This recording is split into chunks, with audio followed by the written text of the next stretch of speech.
जय गौ माता साथियों, बड़े काम की वीडियो है। सहायता के रूप में या जानकारी के रूप में शेयर जरूर कर देना।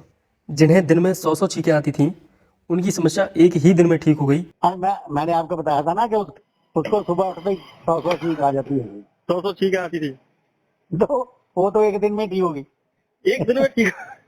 हाँ, मैं तो खुद भी हैरान रह गया। मैंने उससे कहा था कि 8-10 दिन लगेंगे।